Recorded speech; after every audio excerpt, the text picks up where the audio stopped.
E tivemos o primeiro capítulo de Dorival Júnior à frente da seleção brasileira. Primeiro capítulo extremamente positivo, não só pelo resultado, vitória por 1 a 0 contra a Inglaterra, mas também por conta de como o time atuou. O Brasil jogou muito bem, ainda é início de trabalho, algumas coisas funcionaram muito bem, outras não funcionaram tão bem assim, mas nesse vídeo a gente vai entrar em detalhes e destrinchar ponto a ponto exatamente como é o modelo de jogo que o Dorival Júnior tá pensando para a seleção nesse começo de trabalho.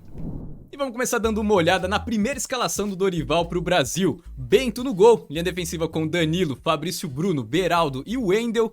3 meio-campistas, Paquetá, Bruno Guimarães e João Gomes. E 3 atacantes, Rafinha pela direita, Rodrigo centralizado e Vinícius Júnior pela esquerda. E vai facilitar bastante se você imaginar o 4-3-3 tradicional com algumas adaptações. A primeira adaptação é que o Rafinha voltava muito mais que o Vinícius Júnior, então a gente via constantemente ele mais recuado aqui. Com o Rafinha fechando ali, protegendo o Danilo no corredor lateral, isso dava um pouco mais de liberdade também pro Paquetá avançar aqui no primeiro combate, junto com o Rodrigo ali pelo corredor central. E lá pela esquerda o Vinícius Júnior não voltava sempre, em especial ele recuava só quando a jogada era pela esquerda, como a gente vai ver aqui em outros lances. Mas quando a jogada era pela direita ou pela esquerda do ataque da Inglaterra, o Vinícius Júnior não voltava tanto assim. A gente vai entender os motivos nos próximos lances. Agora, partindo desse posicionamento básico, o Brasil promovia várias dinâmicas diferentes para conseguir neutralizar o ataque da Inglaterra. E esse bloco baixo, essas dinâmicas defensivas foram extremamente eficientes. Vamos entender melhor.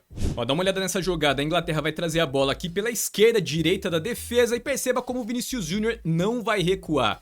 Ó, o Gallagher vai deixar aqui com o Declan Rice, mas perceba como o Vinícius Júnior vai ficar. Ele não vai recuar enquanto a Inglaterra ataca aqui pela esquerda, nem vai aparecer na imagem.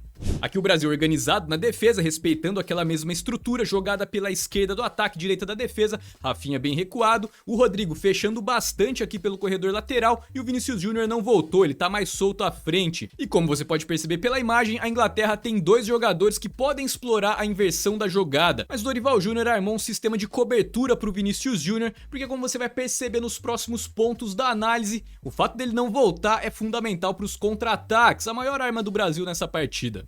Então aqui a gente tem o Paquetá fortalecendo o primeiro combate, ele vai avançando, mordendo, melhora a pegada de marcação e a Inglaterra vai trazer a bola da esquerda e levar para a direita. Perceba que o Paquetá havia avançado, quando ele percebe que a jogada vai ser invertida, ele vai recuar para compor a linha do meio e o João Gomes vai fazer a cobertura aqui do lado esquerdo, protegendo o Wendel, mais ou menos o papel que o Rafinha faz aqui protegendo o Danilo, o João Gomes fazia lá para a esquerda quando o Vinícius Júnior ainda não tinha voltado. Ó, o Declan Rice já domina, vai tentar fazer a inversão.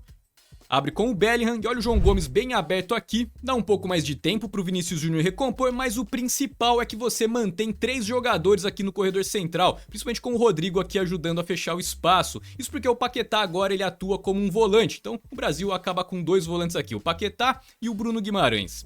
Aqui eu peguei um lance de recomposição para você entender de quem era a prioridade de fechar os espaços. É uma bola que está aqui mais recuada e ela já vai ser esticada bem aberta aqui com o Gordon. Dá uma olhada na velocidade de recomposição do Rafinha, então não é o Bruno Guimarães que vai ter que fazer a cobertura aqui quando a jogada é lá pela direita da defesa, mas sim o Rafinha vai acelerar. Então Dorival Júnior explorou bastante a velocidade de recomposição do Rafinha para conseguir manter sempre o Danilo mais protegido aqui para que ele não precisasse avançar para dar o bote ou tomar a dobra ali, né, porque o Chilwell ataca bastante junto com o Gordon. O Rafinha foi fundamental para fechar o corredor e é por isso que você via o Paquetá sempre avançando aqui no primeiro combate ao lado do Rodrigo com bastante liberdade, sem se preocupar muito com as costas. Agora no momento que a Inglaterra vai avançar em campo, aí sim o Paquetá vai recompor. Isso porque em momento algum o Brasil entregou o meio de campo ali para a Inglaterra, então o time sempre fazia questão de ter pelo menos 3 jogadores ali, mesmo em ataques pelas laterais.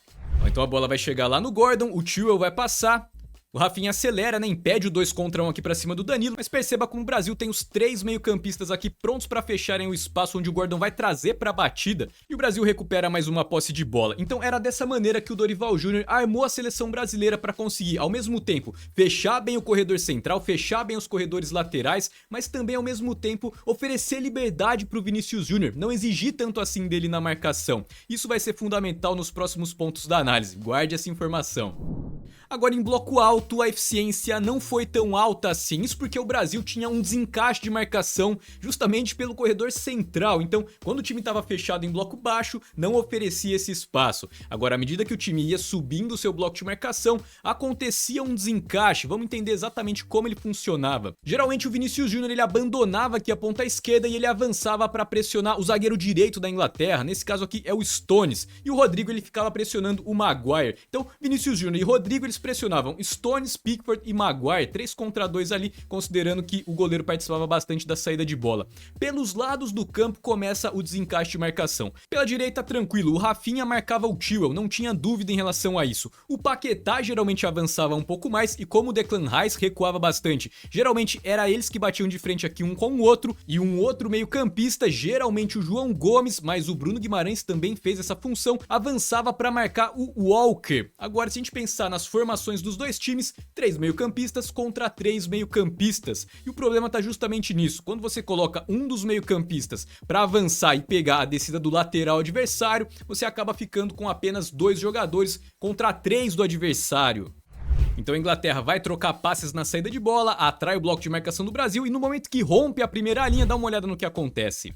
Em azul você tem os 3 meio-campistas do Brasil, Bruno Guimarães, o Paquetá e o João Gomes, que tinha avançado aqui para pegar o Walker. E os 3 em vermelho aqui são os meio-campistas da Inglaterra. Então, pelo fato do João Gomes ter avançado aqui e não ter feito encaixe de marcação nos meio-campistas, justamente para neutralizar aqui a opção de passe no Walker, acaba sobrecarregando o volante que fica um pouco mais recuado, na maioria das vezes o Bruno Guimarães, e acaba gerando essa situação aqui de 2 contra 1. Isso aconteceu várias vezes e era dessa maneira então que a Inglaterra desencaixava a marcação e conseguia neutralizar o bloco alto do Brasil. Ao saída de bola da Inglaterra, o Stones vai fazer a inversão lá para a direita, mas dá uma olhada no encaixe de marcação dos dois triângulos. Ó, o triângulo do Brasil aqui com o Bruno Guimarães, dessa vez batendo de frente aqui com o Konsa, ele já tinha entrado aqui no lugar do Walker. O Paquetá estava marcando o Declan Rice e de novo o volante que ficou na sobra, o João Gomes, nesse lance acaba ficando com 2 para marcar o Gallagher e o Bellingham. E mais uma vez a Inglaterra vai conseguir usar esse desencaixe de marcação para avançar em campo. Ó, o Bellingham vai tentar escapar com a bola ali e acaba sendo derrubado, o Paquetá chega atrasado.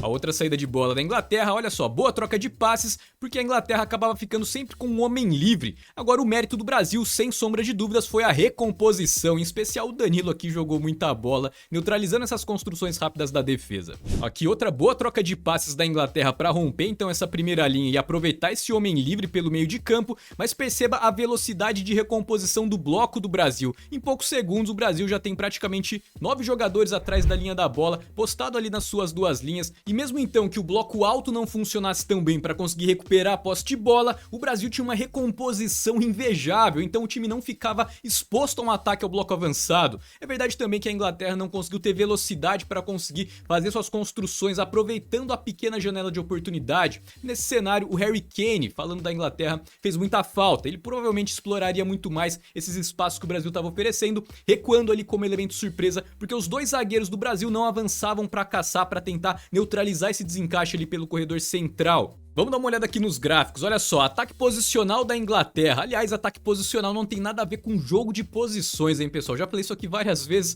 mas ultimamente eu tenho olhado aqui nos comentários do canal e muita gente falando ali que ataque posicional é aquele ataque onde os jogadores ficam parados esperando a bola chegar. Não tem nada a ver, já fiz artigo disso no blog, já falei disso em vários jogos. Ataque posicional é uma situação de jogo, ataque é o bloco recuado do seu adversário. Ou seja, essa aqui então vai ser uma situação de ataque posicional da Inglaterra, pegando o Brasil em bloco baixo. Vai ter que circular a bola aqui para procurar espaço.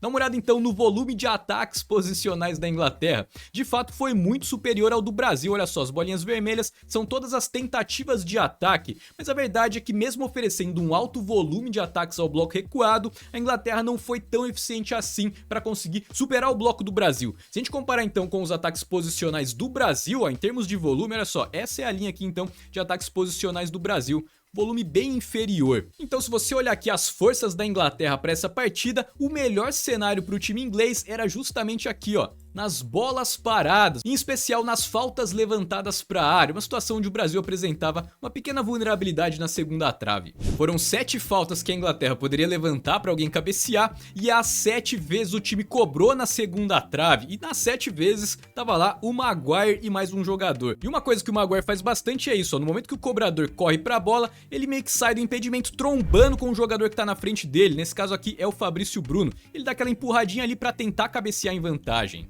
Olha lá o Maguire de novo, ó, dando um tapinha ali no João Gomes, dando uma empurradinha no Danilo e de novo uma falta cobrada na segunda trave, o João Gomes consegue neutralizar. Atenção aos detalhes, ó o Maguire aqui, ó, como ele vai olhar aqui pro Declan Rice e ele vai fazer o movimento com a mão aqui, ó, dá uma olhada, a mão direita ali apontando pro Declan Rice justamente fazer essa movimentação aqui na segunda trave, ó. O Declan Rice olhando, entendendo o recado, então a hora que for a cobrança, ó, o Declan Rice vai fazer justamente isso, vai atacar lá a segunda trave, ó, o Declan Rice passando livre aqui e o Maguire correndo pro miolo, empurrando o Fabrício Bruno e ela sobra limpa ali pro Declan Rice. Ele bate cruzado, mas o Danilo consegue neutralizar.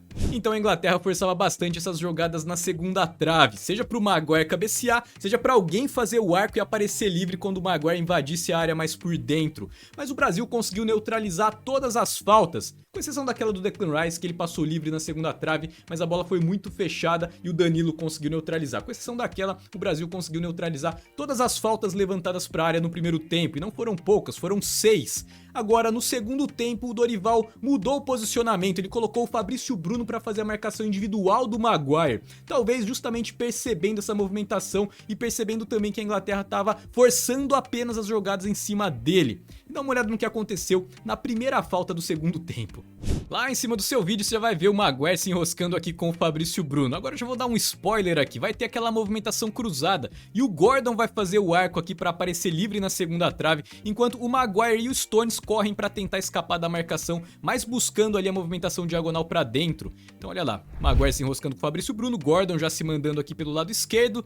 No momento que o Fabrício Bruno tenta deixar o Maguire em impedimento, ó, dá uma olhada aqui apenas nessa movimentação do Fabrício Bruno, ó. Ele recua, mas ele dá uma refugada, ó, pisa e corre para trás, mas no momento que a linha defensiva já estava recuando. E acaba que tanto o Maguire quanto o Gordon escapam livres na segunda trave.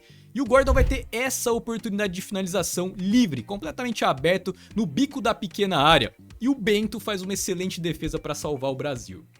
Mas acabou dando tudo certo e o Brasil não sofreu gols de bolas paradas. Agora é um cenário onde o Brasil mostrou uma eficiência bem baixa, afinal de contas é um cenário relativamente desafiador, até porque você está jogando contra uma seleção que tem uma excelente marcação-pressão, todos os atletas aqui são exigidos nesse cenário 4 vezes por semana, seja nos treinamentos ou nas partidas, praticamente todos os times da Premier League marcam bloco alto, marcam ali na pressão, então os jogadores executam essa marcação-pressão praticamente ali no piloto automático, e o Brasil sofreu bastante então para tentar avançar, para tentar fazer a sua saída de bola escapando da marcação-pressão da Inglaterra. Vamos entender primeiro os posicionamentos, depois eu mostro o gráfico da eficiência. O Brasil então abria sua linha defensiva, Fabrício Bruno pela direita, Beraldo pela esquerda, o Danilo e o Wendel avançavam um pouco e a Inglaterra tentava promover os encaixes individuais, um posicionamento relativamente parecido com o que o Brasil tentava fazer. Então o Watkins e o Bellingham faziam uma função muito parecida com a que o Rodrigo e o Vinícius Júnior faziam na pressão do Brasil, tentar marcar aqui tanto o goleiro quanto os dois zagueiros. Pelos lados, encaixe de marcação individual. Lá pela direita, fora aqui da imagem, você vai ter então o Foden marcando o Wendel e aqui pela esquerda o Gordon marcando o Danilo. E as diferenças começam do meio para trás, ó, o Bento vai tentar fazer uma bola mais esticada, perceba como a marcação tá encaixada, Bruno Guimarães sendo marcado pelo Declan Rice, João Gomes sendo marcado pelo Gallagher. E mais adiante, perceba como a marcação também está encaixada. E a grande diferença é que um dos zagueiros da Inglaterra saíam para caçar um dos meio-campistas, coisa que o Brasil não fazia. O Brasil tentava manter superioridade numérica na linha defensiva. A Inglaterra não fazia questão de ter 4 contra 3. Tentava deixar aqui sempre a marcação encaixada. Então, frequentemente, o Maguire avançava para marcar o Paquetá e ficava então batendo de frente Konsa com Vinícius Júnior, John Stones com o Rodrigo e o Rafinha e Chilwell. Aliás, o Brasil forçou bastante a jogada em cima do Chilwell. Rafinha aqui trombando com o Chilwell a gente viu bastante, mas era dessa maneira então que a Inglaterra se posicionava para tentar pressionar a saída de bola do Brasil. A saída de bola do Brasil, Beraldo vai tentar fazer o passe pro Rodrigo recuando e olha só o Stones saindo para caçar ele aqui, praticamente até a frente da linha intermediária, e você tem também o Maguire aqui abandonando a linha defensiva para marcar o Paquetá. Dessa maneira então a marcação estava sempre encaixada e o Brasil sofria bastante para tentar fazer a sua saída de bola funcionar. Dessa vez aqui o Bruno Guimarães acaba saindo com bola e tudo.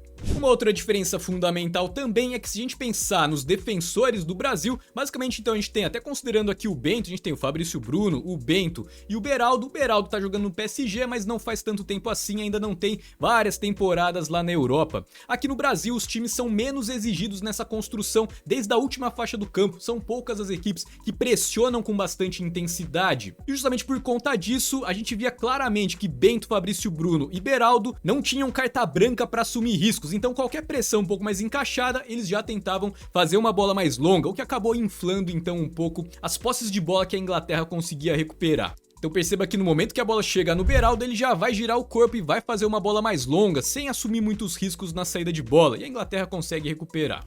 Ó, perceba como a bola vai chegar no Fabrício Bruno, Foden vai pressionar ele e ele não tem dúvida, né? Nem tenta arriscar o passe ali pro Danilo, coloca alguém pra brigar na frente, mas a Inglaterra consegue recuperar novamente. Aliás, nesse ponto eu concordo bastante com o Dorival, se você tem que armar sua defesa então com o Beraldo, Fabrício Bruno e uma pressão dessa estreando contra a Inglaterra em Wembley, jogadores que não são muito exigidos assim, não tem tanta intimidade nessa saída de bola mais pressionada, é uma boa alternativa então você não dá essa carta branca pra eles arriscarem. Pressionou, coloca alguém pra brigar na frente, uma saída de bola um pouco mais segura, mesmo que perca algumas posses de bola. Voltando aqui, ó, se a gente olhar então o gráfico de saídas de bola do Brasil, aí vai ficar bem evidente essa vantagem que a Inglaterra levou nesse cenário. Olha só que todas as saídas de bola do Brasil, bolinhas vermelhas, Inglaterra recuperou, bolinhas azuis, o Brasil conseguiu avançar em campo.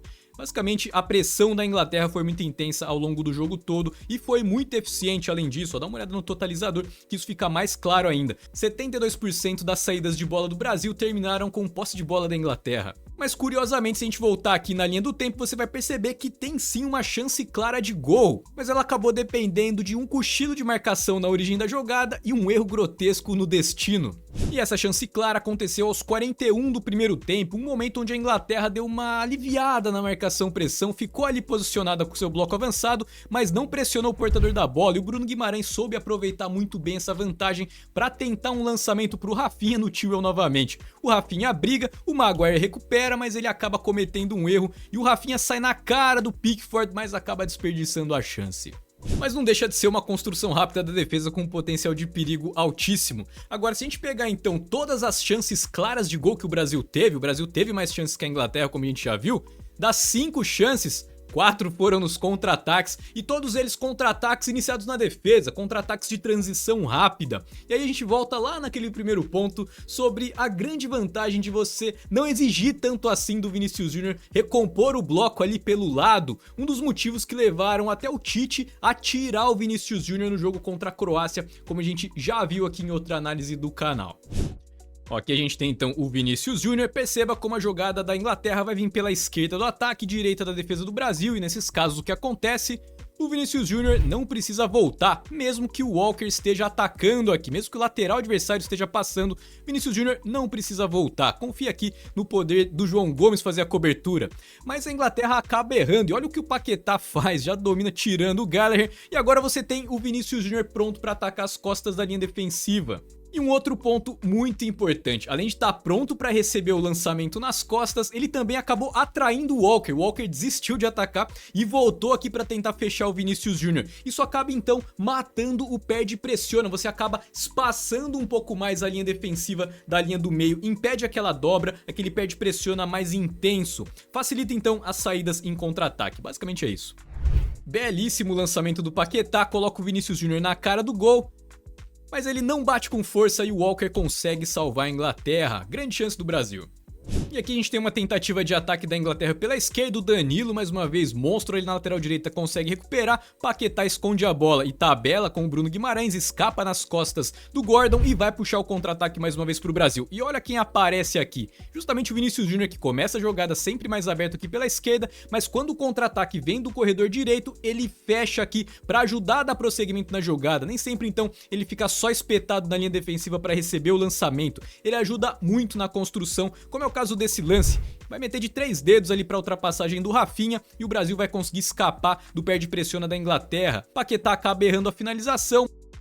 ela sobra com o Wendel vai acabar travado, ela sobra com o Rodrigo agora, que ajeita pro Paquetá e ele manda na trave. Belo contra-ataque do Brasil.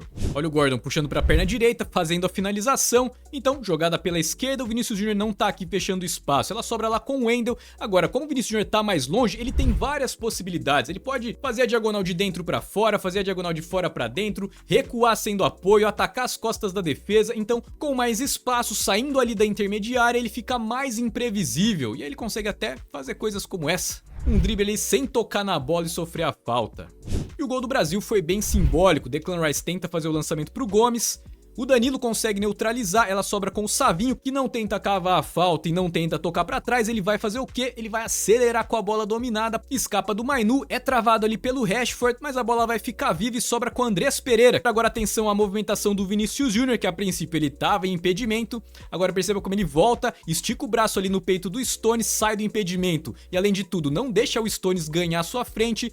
E o Andrés Pereira faz um belo lançamento, agora o Vinícius Júnior vai proteger com o braço esquerdo, escapa ali do bote do Stones, Pickford salva a Inglaterra, mas o Endrick pega o rebote e marca o gol do Brasil. Coroando essa belíssima atuação na estreia do Brasil de Dorival Júnior, mas convenhamos, foi um jogão. A Inglaterra também jogou muito bem, valorizou a vitória do Brasil. O time acabou desperdiçando duas boas chances que poderiam ter mudado bastante o cenário da partida, mas o Brasil, por ser um início de trabalho, mostrou muitas coisas positivas. Em relação à saída de bola e ao ataque posicional do Brasil, de fato são dois cenários que são mais desafiadores. Eles exigem um pouco mais de tempo de trabalho para que os atletas consigam entender melhor as ideias da comissão técnica. Então vamos ficar de olho para ver como vai ser essa evolução. Agora, essas mudanças mais de choque, digamos assim, que o Dorival Júnior já chegou promovendo ali na seleção, funcionaram muito bem, em especial essa liberdade, essa falta de responsabilidade do Vinícius Júnior de ter que fechar o espaço ali o tempo inteiro. Pra mim, essa de fato foi uma das grandes virtudes desse novo modelo de jogo que o Dorival Júnior tá tentando implementar na seleção brasileira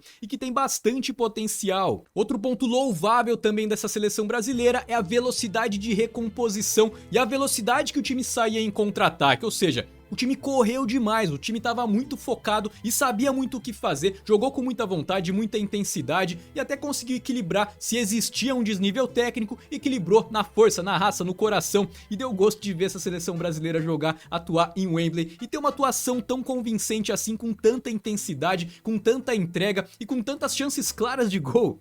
E pra você que quer dominar a tática, dominar a estratégia de futebol, desenvolver a sua leitura de jogo, ter acesso às nossas ferramentas exclusivas para fazer suas próprias análises, fazer suas edições de vídeos, produzir relatórios, futebolcursos.com, lá você vai encontrar o nosso melhor material e todos vocês vão ser muito bem-vindos para estudar futebol com a gente. Muito obrigado por assistir esse vídeo até o final, vamos continuar de olho no Brasil de Dorival Júnior e torcer para que esse ciclo seja extremamente positivo para nossa seleção e para o nosso futebol de uma maneira geral. Grande abraço e até o próximo vídeo!